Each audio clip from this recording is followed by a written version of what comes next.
અમદાવાદના જગન્નાથ મંદિરમાં 149મી રથયાત્રા પૂર્વે રથોનું શાસ્ત્રોક્ત વિધિવિધાન અને ભક્તિભાવથી પૂજન કરાયું. રથોની મંદિરના પ્રાંગણમાં લાવીને વિશેષ પૂજા આરતી કરાઈ હતી. આ પ્રસંગે મંદિરના મહંત શ્રી દિલતદાસજી મહારાજ, પૂર્વ નાયબ મુખ્યમંત્રી નીતિનભાઈ પટેલ, શહેર મેયર હિતેશભાઈ બારોટ સહિત મોટી સંખ્યામાં સાધુ સંતો અને લોકો ઉપસ્થિત રહ્યા હતા. રથયાત્રામાં આગળ રહેનારા ગજરાજોને મંદિર પરિસરમાં લાવવામાં આવ્યા હતા અને પરંપરાગત રીતે પૂજન કરાયું હતું. આ વખતે રથોને વધુ આકર્ષક બનાવવા માટે વિવિધ દેવી દેવતાઓના સ્વરૂપમાં સજ્જ બાળકોને બેસાડવામાં આવ્યા હતા, જે એક અનેરું આકર્ષણ હશે. ભગવાન જગન્નાથના ઐતિહાસિક ત્રણેય રથને મંદિરના પ્રાંગણમાં લાવવામાં આવ્યા હતા અને આ રથોની વિશેષ પૂજા કરવામાં આવી હતી. આવતીકાલે ગુરુવારે અષાઢી બીજના પવિત્ર દિવસે ભગવાન જગન્નાથજીની ઐતિહાસિક પવિત્ર અને ભવ્ય રથયાત્રા અમદાવાદમાં નીકળશે.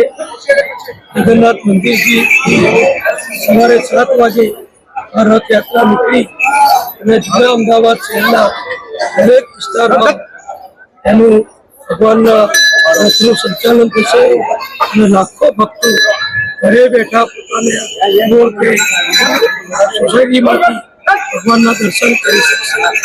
એના પૂર્વે આજે અહીંયા જે 3 રથ ભગવાનના બનાવવામાં આવ્યા છે, તેમાં આવતીકાલે ભગવાન સુભદ્રાજીને બિરાજમાન કરવાના છે.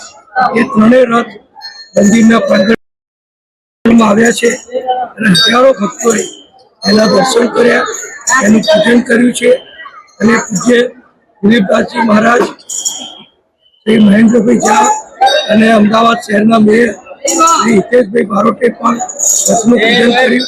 અને અત્યારે મંદિરના જે હાથીઓ છે, એ હાથીઓનું પણ અહીંયા વિધિવત પૂજન કરવામાં આવે છે અને બધા જ ભક્તો પૂજ્ય દિલીપદાસજી મહારાજ સહિત બધા મહેમાનો હાથીનું પૂજન કરે છે, એને ફળો ખવડાવે છે અને ખૂબ શ્રદ્ધાથી બધા ભગવાનના હાથી રૂપે દર્શન કરે છે અને આનંદ પ્રાપ્ત.